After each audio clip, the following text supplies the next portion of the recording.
Hello friends, आज हम आपके लिए नई स्टोरी लेके आए हैं। नरसी भगत की कहानी ध्यान से सुनिए। नमस्कार दोस्तों, आप सभी का स्वागत है। आज मैं आपको नरसी भगत की कहानी सुनाने जा रही हूँ। दोस्तों, नरसी जी भगवान श्री कृष्ण के बहुत बड़े भक्त थे। नरसी जी जब पैदा हुए थे तब ये अंधे और गूंगे दोनों थे। नरसी के जन्म के पश्चात इनके माता पिता का देहावसान हो गया था।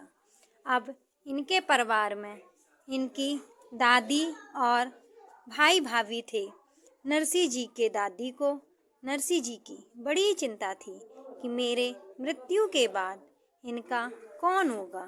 आज के समय में भाई और भौजाई किसके कब तक होते हैं, इसलिए इनकी दादी इनको संतों के पास लेकर जाती थी और संतों से हाथ जोड़कर कहती थी कि बाबा, ये हमारा छोरा है, इसको ऐसा आशीर्वाद दे दो कि ये देखने और बोलने लग जाए। एक बार नरसी जी की दादी एक संत के पास गई। वो संत आंख मूंद कर ध्यान मग्न थे। अब नरसी जी की दादी संत को बार बार ध्यान से जगाती और कहती कि बाबा जी, हमारे छोरे को आशीर्वाद दे दो। लेकिन बाबा तो ध्यान में ही लगे रहे।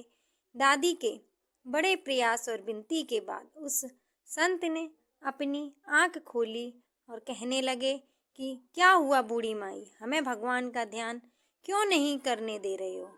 तब नरसी जी की दादी ने कहा कि हे बाबा, आप तो भगवान के बहुत बड़े भक्त हो, इसे आशीर्वाद दे दो ताकि यह छोरा देखने और बोलने लग जाए। वह संत बोले कि आजा बेटा।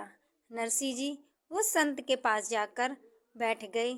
संत ने नरसी जी के आंख पर, मुंह पर अपने हाथ को फेरा और उनके कान में फूंक मारी।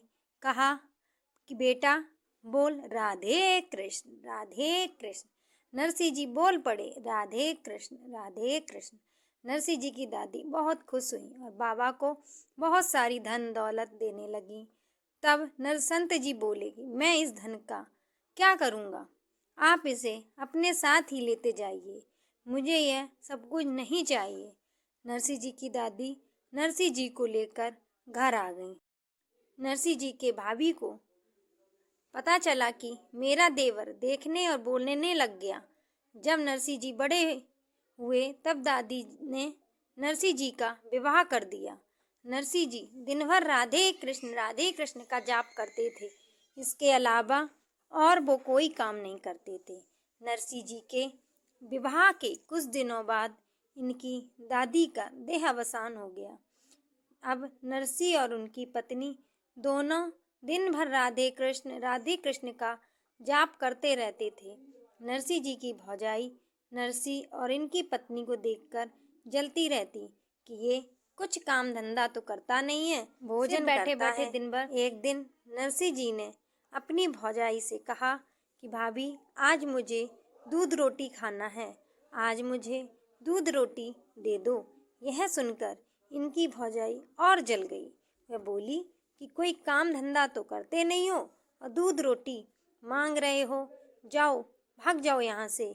यह सुनकर नरसी जी घर छोड़कर चली गई। बीच में उन्हें जंगल मिला और वहाँ पर एक शिवलिंग था।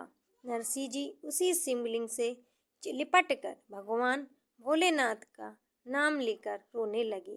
कहने लगे कि प्रभु, मुझे एक बार राधे कृष्ण का दर्शन करवा दो। नरसी जी इसी तरह पूरे 7 दिनों तक बिना कुछ खाए पिए भगवान भोलेनाथ के शिवलिंग से लिपटे रहे। आखिर में भगवान भोलेनाथ नरसी जी के ऊपर प्रसन्न हो गए तथा नरसी जी के समक्ष प्रकट हो गए और कहने लगे कि बेटा, तुझे क्या चाहिए। तूने 7 दिनों तक बिना कुछ खाए पिए मेरी तपस्या की है, जो तुझे मांगना हो मांग ले। तब नरसी जी ने भगवान भोलेनाथ से कहा कि हे भोलेनाथ, मुझे एक बार राधे कृष्ण का दर्शन करवा दो और इसके अलावा मुझे आपसे कुछ नहीं चाहिए। भगवान भोलेनाथ नरसी जी को लेकर गोलोक धाम में गए। वहाँ पर श्री कृष्ण राधा जी के साथ नाच रहे थे। भगवान भोलेनाथ को देखकर श्री कृष्ण ने कहा कि ये सांसारिक जीव यहाँ क्यों आया है। तब भगवान भोलेनाथ ने श्री कृष्ण से कहा कि प्रभु, ये सांसारिक जीव आपका बहुत बड़ा भक्त है। तब श्री कृष्ण ने नरसिंह जी को हृदय से लगाया और नरसिंह जी से कहा कि बेटा, अब तुम पृथ्वी लोक पर वापस चले जाओ और धर्म का प्रचार प्रसार करो। हमारी कथा को लोगों को सुनाओ, हमारा प्रचार प्रसार करो। जो लोग अधर्म के मार्ग पर चल रहे हैं उन्हें रोको। उसके बाद नरसिंह जी अपने घर वापस आ गए। अब नरसिंह जी की भौजाई ने नरसिंह जी को अलग कर दिया। कुछ दिनों बाद नरसिंह जी की बेटी हुई। उसका नाम नानी बाई था। जब नानी बाई बड़ी हुई तब नरसिंह जी ने अंजार नगर में अपनी बेटी नानी बाई का विवाह कर दिया। अब नरसिंह जी दिन रात राधे कृष्ण का भजन करते रहते और आते जाते लोग खाने के लिए कुछ दाल, चावल, पैसा दान कर देते। इसी से नरसिंह जी का गुजारा चलता था। कुछ दिनों के बाद नानी बाई की एक पुत्री पैदा हुई। जब वह विवाह योग्य हो गई तब उसके ससुराल वालों ने नरसिंह जी को एक मायरा भेजा जिसमें कि दहेज मांगा गया था। उसमें सोना चांदी के साथ और बहुत कुछ लिखा था जो कि नरसिंह जी से मांग की गई थी। नरसिंह जी ने उस चिट्ठी को भगवान श्री कृष्ण के चरणों में रख दिया। कहा, प्रभु, बेटी आपकी है, इसलिए मायरा भी आपको ही भरना है। अब आप ही सब कुछ जानो, मैं सिर्फ आपको जानता हूँ।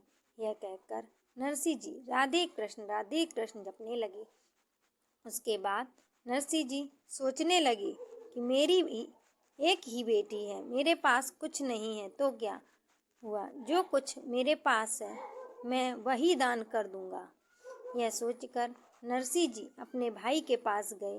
कहने लगे कि भैया, मुझे बैलगाड़ी दे दो, मुझे मायरा भरने जाना है। यह सुनकर नरसिंह जी का भाई नरसिंह को मना कर देता है।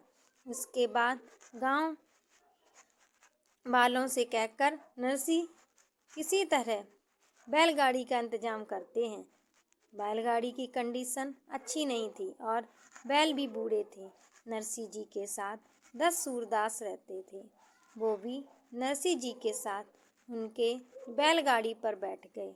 नरसिंह जी मायरा भरने के लिए अपने पास गोपी चंदन ले जा रहे थे। सभी गांव वाले इन लोगों को देखकर हंस रहे थे। अब नरसिंह जी के बैलगाड़ी पर कुल 11 लोग थे और नरसिंह जी बैलगाड़ी को चला रहे थे। अब रास्ते में अंधेरा हो चुका था। सुनसान सड़क थी कि बीच में आगे ढलान आ गई और बैलगाड़ी चलते चलते अचानक पलट गई। अब बैलगाड़ी की रस्सी टूट गई, गाड़ी ऊपर हो गई और नरसिंह सहित सभी सूरदास गाड़ी के नीचे हो गए। अब नरसिंह जी भगवान श्री कृष्ण को याद करने लगे। कहने लगे कि